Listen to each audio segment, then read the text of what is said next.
Welcome to Live Daf, your online Daf Yomi Shiur. Shalom Aleichem and welcome back to today's Daf Yomi Shabbos Daf Samach. We're 10 lines from the top. Says the Gemara, V'loi b'machat she'eina nekuva. The Mishnah gave us a list of various items that an Isha is not meant to wear in Rosh Hashanah on Shabbos, because although min ha-Torah they are mutter, they're not considered to be a masui, a load. However, mid Rabbanan, they were concerned perhaps the Isha will be tempted to remove the item and display it to a friend, which may result in the chayfetz being carried in Rosh Hashanah. Now, one of those things that she may not wear is a machat, a pin, she'eina nekuva, which is unpierced. Once again, it appears from the Mishnah that this is only an Isra D'Rabbanan. Min ha-Torah, it's permitted, it's not considered to be a load. Says the Gemara, why? L'may chazya. What is this pin functioning as? How is it servicing the Isha? Why do you consider it to be like a tachshet, like an ornament? It would seem to be that min ha-Torah, this is considered to be a maso, a load. The Gemara at this point figures we're speaking about a typical needle, a pin, which is not an ornamental pin. Therefore, the Gemara asks, why do you consider it to be like a tachshet, like an item of ornament? I would think that min ha-Torah, this is considered to be a maso as well. Amar Rav Yosef, Hoyel v'isha oigeres ba'asara. I'll tell you why. Because the Isha uses it to gather, oigeres ba'asara, to gather with it her hair, stray hair that come out of the head covering. So she uses it to gather those hairs and tuck them back into the head covering. So she wears this pin, and it is batal, is subordinate to the Isha, because it's serving the Isha. Homily Abaye, if that's the case, if it's functioning in this manner, so why is it asa midrabanan? Why are you concerned? Why don't you allow it to wear it midrabanan? For concern that she might remove it to display to her friend. This chashash, this concern will not apply in this case if indeed this machat is being used in this capacity to hide her hair. Amrli Abaye, so Abaye challenged Rav Yosef, v'tehevi kibiris tahira v'tishteri. Why don't we equate this machat she'eina nekuva to the halacha of the biris, which the Mishnah later in Daf Samach Gimel tells us, which is it's a band, a strap which holds her stockings in place. This biris has two things. Number one, it has tahira. It is not makabel tuma, since it is being meshamish a kli, it is holding the stockings in place, and something which is coming to service a kli is not makabel tuma. Number two, one may wear it on Shabbos. There's no concern of removal, since it's holding the stockings in place. There's no concern about removal. Therefore, this biris may be worn on Shabbos in Rosh Hashanah. Says Abaye, if the function of the machat she'eina nekuva is to keep her hair covered, her hair in place, there is no concern here as well of removal and display to her friend. If so, once you've explained that machat she'eina nekuva is functioning in this manner and therefore is not considered to be a load and is mutter min ha-Torah, it should be mutter min midrabanan as well. There's no concern that she'll go remove it to display it to her friend on account of tznius. Once again, Amrli Abaye, v'tiyavi, let us consider this unpierced needle like the halacha of kibiris, halacha of those straps which are wrapped around the stockings, that it's tahira, and v'tishteri, here too, the machat should be allowed to be worn in Rosh Hashanah, just as the biris is allowed to be worn in Rosh Hashanah. Ella, says the Gemara, rather, we must interpret, we must explain that the function of the machat she'eina nekuva is actually a different one. Ella tirguma Rav Adan Asha. Rav Adan Asha explained, elaborated, Kamed Rav Yosef. I'll tell you what the point, what the function, the purpose of this machat she'eina nekuva is. It's meant to be used in the following manner. Hoyel v'isha choylekes ba'asara. Because a woman uses it to part her hair. So it's serving the Isha. Says, well, 1 second. That explains what she uses it during the week. But Shabbos, when one cannot do that, L'may chazya, what is it useful for? Why on Shabbos is this unpierced needle not considered to be a lodei masui? How is it helping? How is it servicing the woman? Amar Rava actually has a dual purpose. On one side is a sharp point which she uses to part her hair during weekdays. On the other side is a tas shel zav, a flat golden plate. Tashel Zav Yeshlal Reisha. So on the head of this pin, there's this flat plate of gold, which carries ornamental value, and therefore this machat has a dual function, dual purpose. B'chayil in the weekdays, chalekes basara, she used it to part within her hair. B'Shabbos, manichasa keneged padachta. On Shabbos, she places it opposite her forehead and uses it as an item of ornament, as a tachshit. So in summary, the Mishnah tells us that a machat she'eina nekuva, min ha-Torah is permitted, it's not considered to be a masui. However, the Rabbanan were concerned that she might remove it to display to her friend. The Gemara concludes that the machat she'eina nekuva, it has a dual function. During the chayil, ordinary weekday, she uses it to part within her hair. On Shabbos, she displays it as a tachshit. And therefore, min ha-Torah, it's not a masui, it's a tachshit, and batal to the isha. Midrabanan, there's a concern of removal to display to her friend. Therefore, it cannot be worn midrabanan shesravim on Shabbos. Continues the Mishnah. Lo yetze ha'ish, a man should not go out into shesravim wearing bis sandal hamasumar, with this sandal, this sandal hamasumar, full of nails. So this was a sandal with a wooden bottom and an upper, leather upper, which was nailed into the sole. So they used nails, and many nails, as we will see in the Gemara later. So this sandal hamasumar cannot be worn on Shabbos. The Gemara later will tell us it can't even be worn in the home itself. The Gemara will give us the reason, the background for this issur. So an ish may not go out wearing this sandal hamasumar, this sandal full of nails. V'loi biyachid, he may not go out in shesarabim wearing a single sandal, a single shoe. As Rashi explains, the reason for this is that he gives us two reasons. Number one, in the name of Yerushalmi, that if one only goes out wearing one shoe, one sandal, perhaps the onlooker will suspect that the second one he's carrying with him someplace. It's in his pockets, underneath his clothing. So on account of this chashash, of this suspicion, one should not do that on Shabbos. A second shot, says Rashi, in the name of his teachers, name of Rabbi Isai, that the concern is that when one walks out wearing merely one shoe or one sandal, he may become the subject of ridicule, and on account of his embarrassment, he might quickly remove that shoe or that sandal that he's wearing and carry it with him in Shusarabim. Therefore, the Mishnah tells us one should not go out wearing a single shoe, v'loi biyachid, bizman she'en b'raglo makah, provided that he has no wound on his foot, which in that case it would be natural for him to only wear one shoe, and the concerns mentioned earlier will not apply. Nobody will suspect him of carrying the second one. Nobody will laugh at him. They'll understand why he's wearing only one shoe. V'loi b'tefillin, he may not go out wearing tefillin. V'loi b'kamiyah, an amulet, bizman she'ein min hamumcha, when it was not fashioned by a professional. We don't know it to be effective, and therefore it's considered to be a load.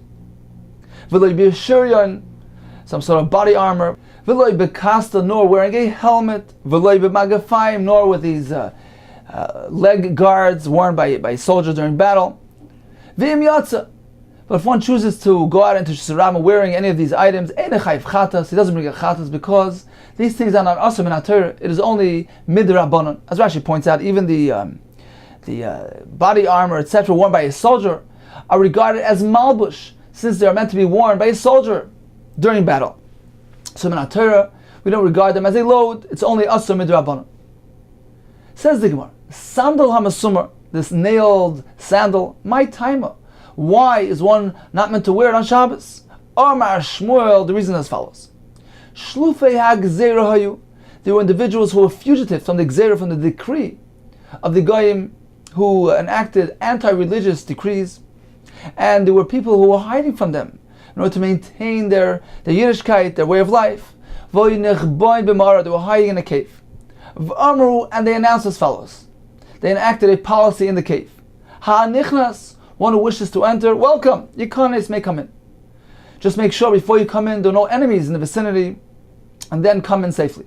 If one wishes to leave, al yetze, he may not do so, for concern that on the way out he may be detected by the enemies who will discover our hiding place. Now what happened? Nefach sandaloi shel echad mehem, the sandal of one of these individuals in the cave, got flipped around. So the sandal apparently can be worn both ways. And he wore it in the reverse. And he walked into the cave. However, the footprint which resulted from this sandal hitting the ground, it came across as a footprint which indicated that somebody left the cave, because it was a reverse footprint. He was wearing his sandal backwards. They thought, when they saw this footprint facing towards the exit of their cave, they became full of fear. Because they figured one of the members of the cave left the cave, and perhaps he was detected by the enemies, and the enemies noticed him. Now they're going to come and attack us. Now they were wearing the sandal HaMasumar. As Rashi explains, the sandal HaMasumar is wider than an ordinary sandal. It's wide and it's studded with nails, and can potentially has the capability of inflicting great damage. As a result of this fear, the panic gripped them, and they started pushing each other. The ensuing trampede resulted in a great tragedy. They killed amongst each other more than what the enemies did. They killed more than the enemies. And this resulted from the fact that they were wearing this type of sandal, this sandal HaMasumar full of nails, which inflicted great damage and caused such a tragedy. So this indeed is the basis, the reason, the background for the Issa to wear a sandal HaMasumar on Shabbos. The Gemara soon will elaborate on the details. So at this point in the Gemara we have a background, we have a story, which gives us the basis for the Issa of sandal HaMasumar on account of a tragedy that occurred wearing this type of sandal. Rabbi Eloi ben Elazar Omer, they were sitting in a cave. He had a different version. They heard a sound coming from on top of the me'ara. They figured that enemies were approaching. They pushed each other, and a trampede ensued. Perhaps they were trying to get deeper into the cave to hide. They killed from each other. They killed each other more than the enemies killed them.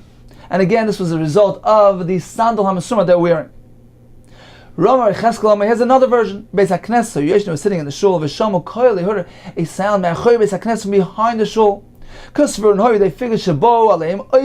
that the enemies were approaching. They pushed each other. They killed each other. Even more than the enemies killed. At that point in time, Chazal, the Chachamim declared, person should not go out wearing the sandal HaMasumar, as a result of this tragedy that occurred with the sandal HaMasumar. Says the Gemara, so why is this restricted? Why is it specific to Shabbos?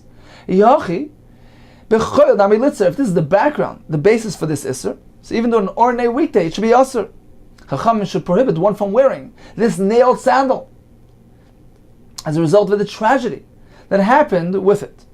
Says the Gemara, you know why? Because this incident occurred on Shabbos. Therefore the Chacham enacted a decree in a similar way to the source event which brought about the tragedy. Says the Gemara, so let it only be specific to Shabbos.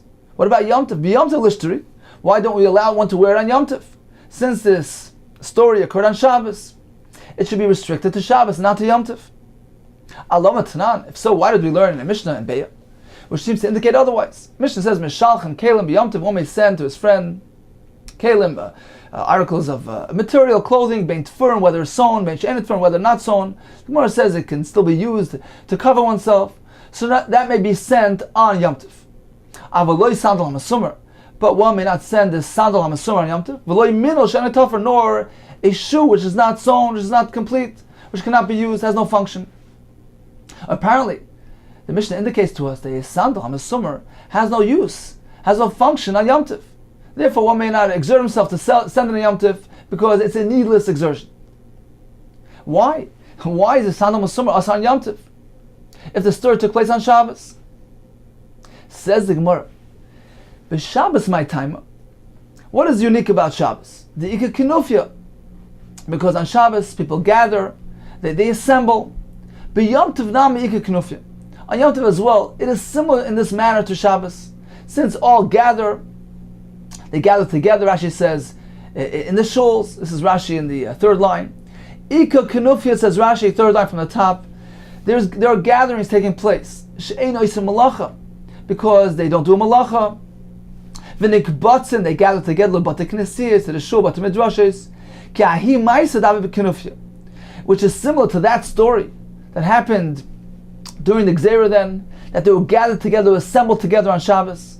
Therefore, Chacham applied this prohibition. Anytime there's a gathering, there's an assemblage, because there's a fear and concern that a similar thing might happen, a trampede may occur, and harm and damage may be inflicted by these sandolim hamesamarim, these nailed sandals. Says the Gemara, if that's the case, Shabbos and Yom Tov are equated. On Shabbos is a day of gathering, and so is Yom Tov. Says the Gemara, if so, Tanis Sibur, Ika Kenufya. On a Tanis Sibur, on a public fast day, there are assemblies taking place, everyone coming to shul. Litzer, there too it should be us to wear a sandal masumar. If the criterion here is a day of assembly, so why only Shabbos and Yom Tov? Why not a public fast day as well? Says the Gemara, Masaki Hava, because the initial story, where the initial tragedy took place, Bechinufi, the Isura, it took place during an assembly on Shabbos, which was considered to be a Chinufia, assemblage of the Isura. It was a day which is Asur by Siyas Malacha. Therefore, the Chacham applied an Isur to Shabbos and Yom Tov, which are days of assemblage as a result of the Isur Malacha, as Rashi explained earlier. Since we don't do Malacha on Shabbos and Yom Tov, all come to shul and gather, so it's regarded as a more official gathering day. However, says the Gemara, Hacha Atanis Sibur, although people do gather, it's a day of gathering, but it's a day of Heter Malacha. Therefore, perhaps we don't regard it as such an official day of assembly, and the Issa doesn't apply there.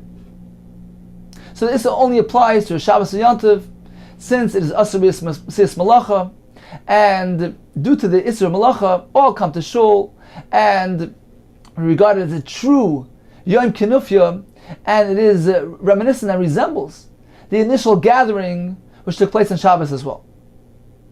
So at this point in the Gemara, we maintain that the Isser of sandal and masumar, Chacham prohibited one from wearing this nailed sandal due to the incidents that took place. According to Sfas Emes, perhaps all three versions are true, that there was a repetition, it happened again and again, so it's like a chazaka, and this leads us to really be concerned about such a event taking place when there are lots of people gathered together. We're concerned about perhaps a trampede, and therefore the Chachamim prohibited this sandal masumar to be worn on Shabbos and Yom Tov for fear of the injury and damage which can result from these sandolim, these thick and nail-studded sandals. Continues the Gemara. So, although the initial incident happened on Shabbos, the Chacham applied the Gzeira to Yom Tov as well. Continues the Gemara. Afilu Rab Chanina ben Akiva.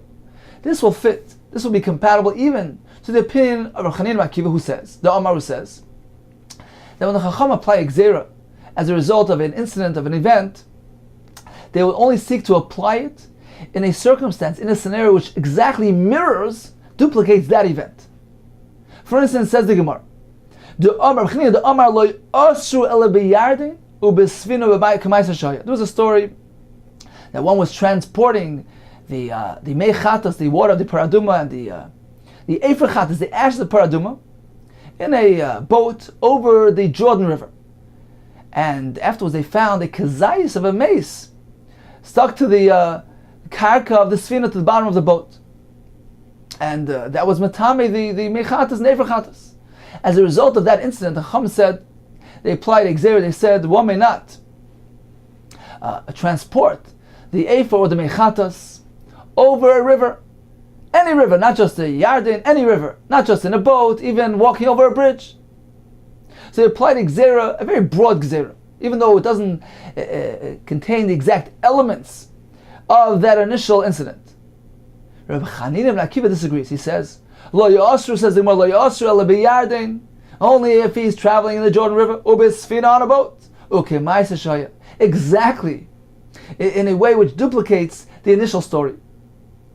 So according to Rabbi Chanina and Rabbi Akiva, how do we explain the Gemara by us, where we see that Chacham applied the Gzera of Sandal Masumar even to Yom Tov, although the initial story happened on Shabbos?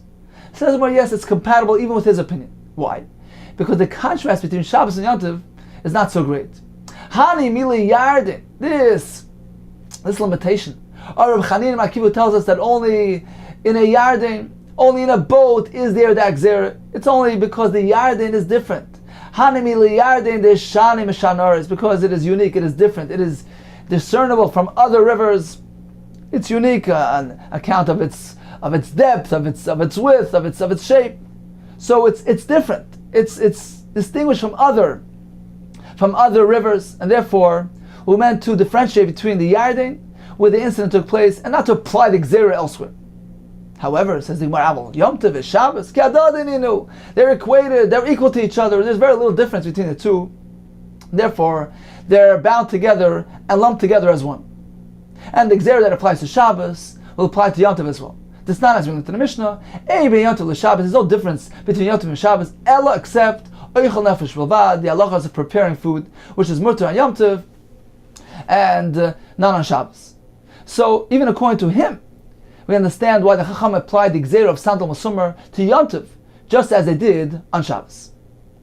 Continues the Gemara, Omar of Yudah Mashmo. Lo Yishanu, this Isser of Sandal Masumar only applies when the nails are there, Ela lechazek, to strengthen the structure of the sandal. So he used to place the upper leather on the wooden sole. Some say they used to actually sew it, and then they used to knock some nails in. They used to apply some masmerim to strengthen, to reinforce the structure of the sandal. So this was the typical manner which they used to build this sandal, and therefore the Chacham only applied Gzera if the sandal resembles the original sandal on Masumar. So only a standard sandal on Masumar may not be worn. Lo yishana lechazik, only if the nails are there for the sake of strengthening the sandal. Aval enoy, if they're merely there for ornamental purposes. Mutter, it is mutter because we don't regard it as a sandal on Masumar.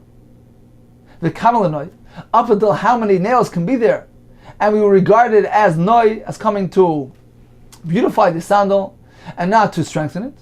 What is the maximum? Up to 5. You can have 5 in one sandal and 5 in the other. You can have up until 7 on each sandal. I'll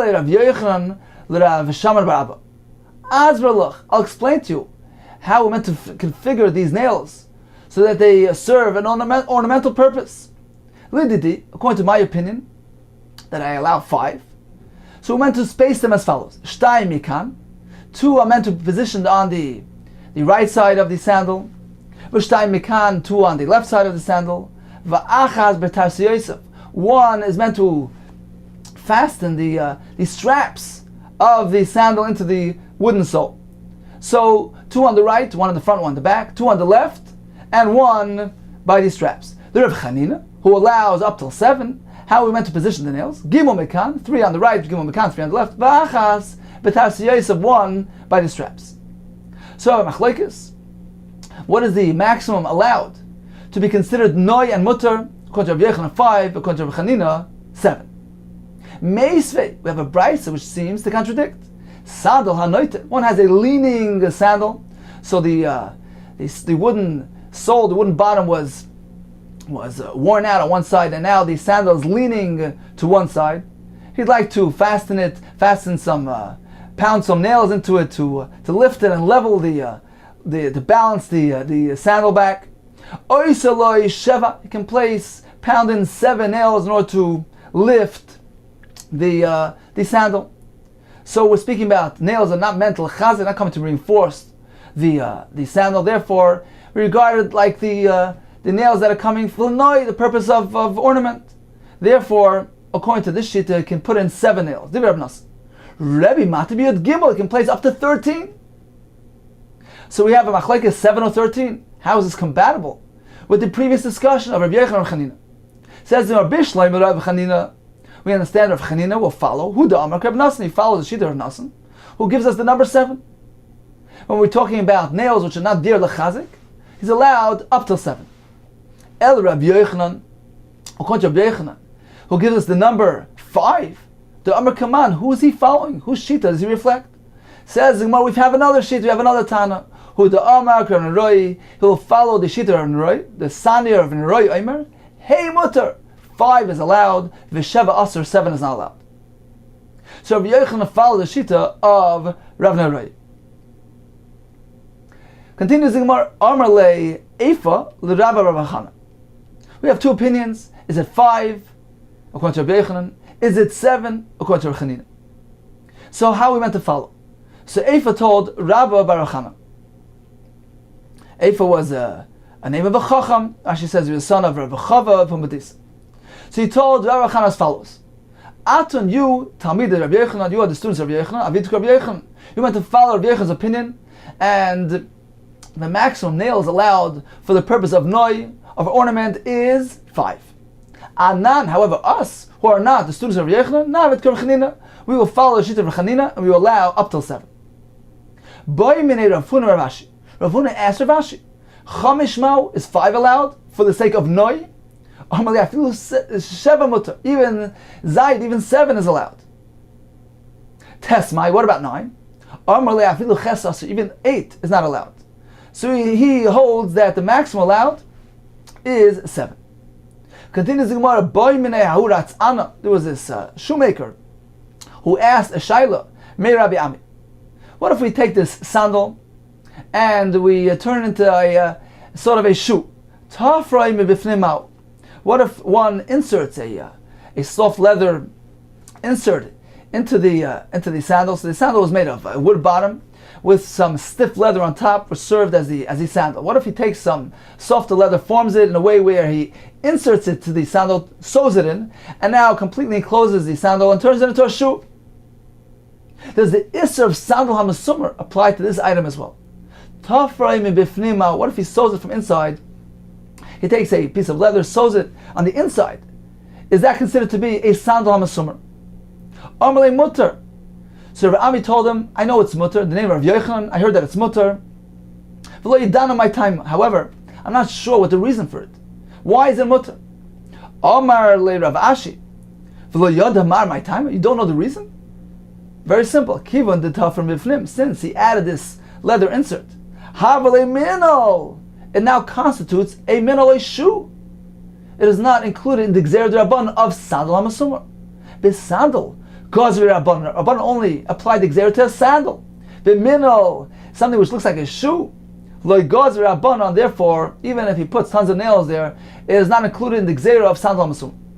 Boy mine, Rab Abba Bar Zavda, Rab Abba Bar Avina. Also, kimin kalbus mao. What if he takes these nails and he turns them into a kalbus, into a tongue? So he makes these round-shaped nails, like a round staple. So these aren't the standard nails used. If he uses these nails for a sandal, is it also included in the gzera of sandal masumah? Amalei mutter, said it's mutter. Why? Because these aren't standard nails, and the Chum only applied the gzera when it resembles the standard sandal masumah. Itmer nami, we also learned Amar Veis Rechanina, also kimin kalbus mutter. So if he has nails which are semicircle shaped, are not your typical nails, and it's fine and dandy to place them, nail them into a sandal. Amar Rav Sheshes, another halacha, another leniency. Chipo kuloi b'masmeres. What if he covers the entire bottom of the sandal with nails? What purpose? Kadei shelo karka oichalosoi, to prevent it from getting rotted by the earth. So here again, the point is not chazik, he's not coming to reinforce or strengthen his sandal. He's merely coming to protect it from the elements. It says Rav Sheshes mutter, this indeed is mutter, because once again, the Chacham only applied the Gzer in a very specific format. This does not fit that format. Tani Kavas Rav Sheshes, we have a Bryce and support. The Bryce tells us, Lo Yetze Ish B'Sandal Masumar, one may not go out, Im Shis Rabba wearing this nailed clog, V'Lo Yetayil Mebayis L'Bayis. He cannot even use it. He cannot even wear it walking from one house to the other in Rosh Hashanah. Not only that, even in his own room, from one bed to the other, one may not wear One may not place a sandal masumar on his feet on Shabbos. Aval metaltal oisai. If one needs the sandal masumar for another purpose, for another function, he can handle it. Lechases beis hakli. He can handle it to place on top of a kli. V'lisma by karamitas to support the legs of the bed with it. So he can use it for other functions, even though this kli is asa to wear. It's like a kli shel malach, the is designated for isser. But here it's a tzarech gufa, he's using it for his own purpose, for a function, so of a function of heter, and therefore it is mutter. This is the sheet of Tanakama. Reb Lezer Shimon, oiser, he's more stringent. He says, don't handle the sandal masumar whatsoever, for concern that if he handles it, he might be tempted to wear it. So this is worse than a regular muktzah item. Continues the Brisa. Noshru roiv mimasmeroisa. What if most of its nails fell out? So we have a sandal masumar, which is also to be worn on Shabbos. Most of its nails fall out. And only 4 or 5 are remaining. Mutter, in this case it's mutter. As in Farshim explained, when the sandal has undergone this experience, apparently the sandal loosens up, and although initially the nails were placed for the sake of the chazik, for strengthening, for reinforcing the sandal, and was considered to be a sandal masumar. Nevertheless, since most of its nails fell out, they're now loosened up, and even the remaining nails are not really regarded as being there lechazik. They have the category somewhat of masmerim that are there for noi, to serve as an ornamental purpose. Therefore, the Brisa tells us that even if there are some remaining 4 or 5, it's okay. V'Rebbe Mater at Sheva, even up till 7. Continues the Brisa. Chifo ba'or melmata. What if one covers the bottom, the wooden bottom of the clog? He covers it, the bottom side, with leather, which is not really typical, not your standard design. The cover masmer shmamalo. He applies nails top down. So he bangs some nails from the wood into the leather. This is not your standard sandal masumar. This too is mutter because it doesn't fit the description of your standard typical sandal masumar. The Brisa continues. Asoi kimin kalbus. What if the nails that he used were these rounded nails? Again, not your standard nails. Oy kimin tas, nails which have the some type of large flat heads. So it's not the ordinary standard nail with a small flat head. This has like a bar, like a flattened sheet of metal on top. Or it has a head which is very sharp, which is very narrow, like a spike. So these aren't your typical nails. Here we get to the halacha that we're trying to prove, that if he takes the sandal and he covers the whole bottom with nails for the sake of protection, so that the earth doesn't eat it up, doesn't rot it, so he's safeguarding his sandal by placing nails underneath it. This too does not fit the criterion of sandal masumar, and it's mutter to be worn. And this indeed is a right of Sheshes, who told us that this case is mutter. Okay, says the Gemara, let's analyze some words in this Brisa. Hagufa kasha, we seem to have an inherent contradiction. First you say amris noshu roi masmiroisav. If most of the nails fall out, it's mutter. We imply from here, afagav the nishtayr betu, even though there are many remaining. There's no number to be attached here. As long as roi, the majority, fell out, it's okay. And then you say, v'adar tani, then you give you a number. Arba chamish in, tfeiloi, only up to 4 and 5, not more than that. So once again, amris, first you say, noshru, roi masmiroisav. If most of them fall out, it's fine, afagav. And we imply from there, the nishtayr betuva, even though many have remained. Then you go ahead and say Arba Chamesh, only 4 or 5 are remaining in, that it's okay. Tfei loy, but more than that is not okay. So there seems to be a contradiction here. Is it 4 or 5, or is it merely that it's a minority? Even more than 4 or 5. Omer of Sheshes, like Kash, it's not difficult. It depends on what happened, how the nails fell out. Kasha nigmamu, kasha nekru. When the Brisa tells us that as long as most of it fell out, majority, roiv, falls out, then it's okay, regardless of how many are remaining. You're speaking about kansha nigmamu. The nails got worn down till the wood, and there's still some remnants there. So it's pretty clear. The onlooker notices and sees that some transformation took place here. It went from a fully functioning sandal masumar with those many nails intact, and it got worn out, and all that's remaining is just the couple of remaining nails. So he sees that it's not really your ordinary standard sandal masumar, and therefore it's mutter regardless how many are remaining. So once again, if most of the nails became worn down shenigmamu, then it's okay, even if there are several remaining nails, as long as they are the minority, they're mute, even if they're more than 4 or 5. Kan shenekru. However, when the Brisa continues and says, up until only 4 and 5, it's speaking about that the nails were extracted, and they're not visible, no remnants remaining, and therefore it's not really so discernible that this sandal underwent some transformation. It looks like your typical sandal, and therefore only if you have up to 4 and 5, then it's mutter. But more than that, gives the appearance as though the nails are there lechazik, to strengthen the sandal, and it's asur. So once again, if most of the nails got worn down, and there are some fully functioning nails there intact, as long as they're the miyat, it's fine. However, if the nails were extracted, then only up to 4 and 5 remaining nails will be mutter. Says, well, what do you mean 4 and 5? Is it 4 or is it 5? Arba or chamish mutter. Says, if you allow 5, do you need to tell me that 4 is okay? If 5 is acceptable, then certainly 4. Why does the Brisa say 4 or 5? Says, well, we're speaking about 2 different types of sandals. Arba is referring to a sandal cotton. 4 from a small sandal. As the Farshim explained, a sandal which is small enough to be worn tightly on one's foot without the need to have these straps. So in that case, only 4 nails are required for the noi to be an ornament, because we discussed earlier that the point of 5 nails is to place 2 on each side and 1 by the straps. This sandal cotton doesn't need an extra 1 by the straps; it requires straps. So in this case, 4 is the maximum. Up until 4 is still regarded as nails for noi, for the sake of ornament. The chamesh, says the Gemara, the number 5 is referring to a sandal gadol, from a large size sandal, which requires 5, and 5 are acceptable number to be regarded as masmerim for the sake of noi, for the sake of ornament, and we don't view them as coming lechazik to strengthen, to reinforce the sandal, and therefore it is mutter. The Rebbe Mater at Sheva, up until 7. Says, well, we have a stira. Here he says the number 7, and earlier we had the number 13. Va'atani, haven't we learned? Rebbe Mater Shleish Esrei. Rebbe told us that this leaning, this sandal anoita, where the bottom got rubbed out and it's tilting to one side, he needs to apply some nails to lift it and balance it. Rebbe tells us he's allowed to place up to 13 nails. So it's not coming to reinforce, to be mechazik the structure, it's merely coming to lift it and to level it. And here Rebbe says that nails that are not coming lechazik are only mutter until 7. Is it 7? Is it 13? Once again, Vatani, haven't we learned? Rebbe Mati Ashleish Esrei. So why over here they'll only go up to the number 7?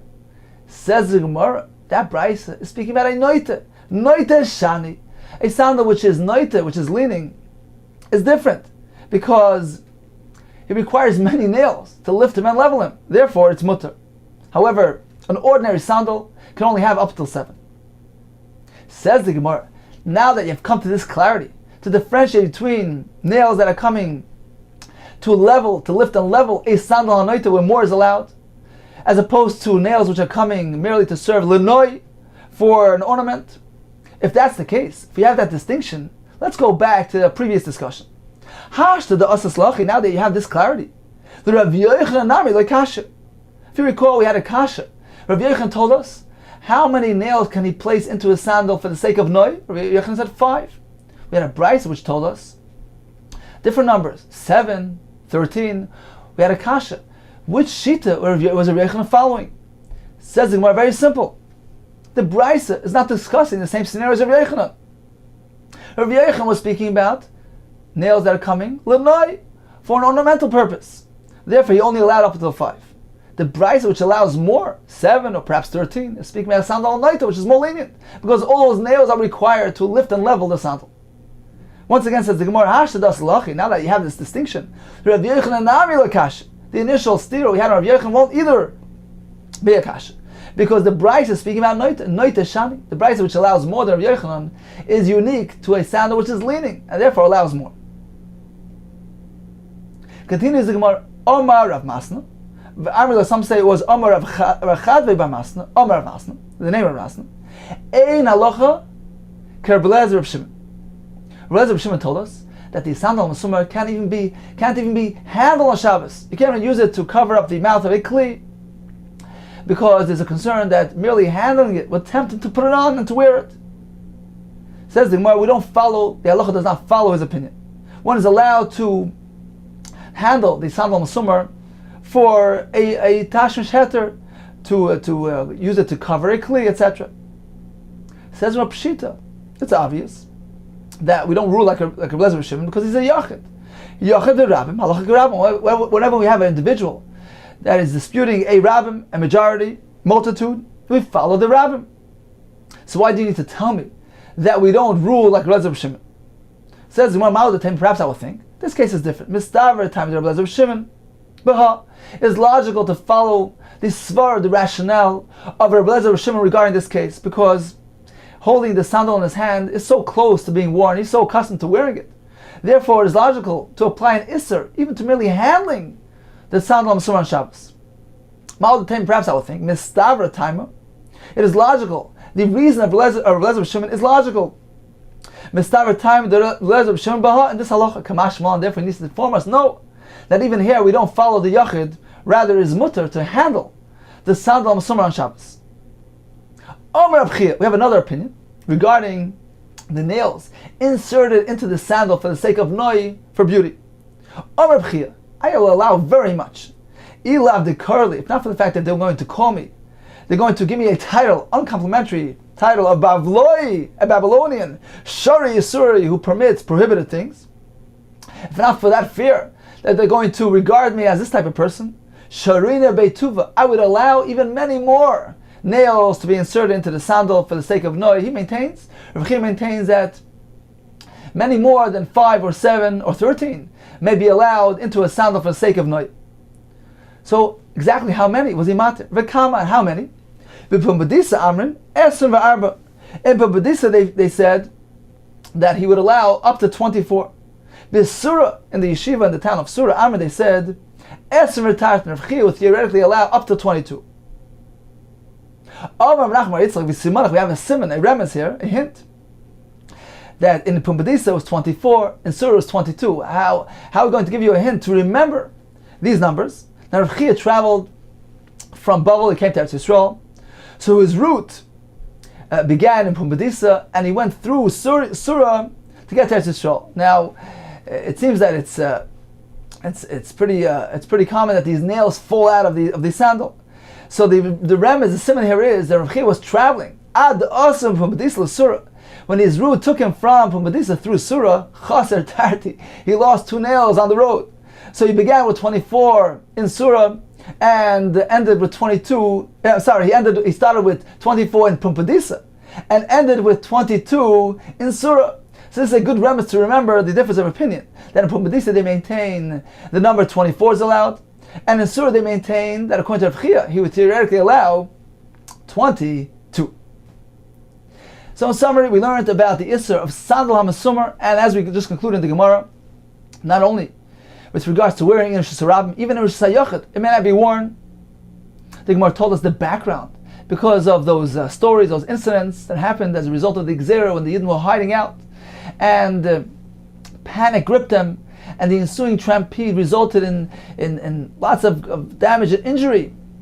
As the Gemara told us, many were killed as a result of these sandolim hamasumar that they were wearing in the Ma'ara, which are thick and full of nails and can inflict great harm and injury. Chum prohibited one from wearing the sandal hamasumar in the street or even in his home. We have many cases where sandal hamasumar is mutter. For instance, the Gemara told us that during the time of Tzibur, it is mutter because although the Yidden assemble, it is not a day of Isser Malacha, and is not equated to Shabbos and Yom Tov, where the days of Kinufia, days of assemblage, are as a result of the Isser Malacha and are regarded as official days of assembly. And therefore they resemble that initial story which happened on a Shabbos, on an assembly which happened on Shabbos. The Gemara told us various shittas regarding the nails which were applied for the sake of ornament of Noi, because only the masmerim, which are applied lechazek, to strengthen, to reinforce the sandal, which is a typical standard purpose and function of the nail in the sandal masumar, is asur.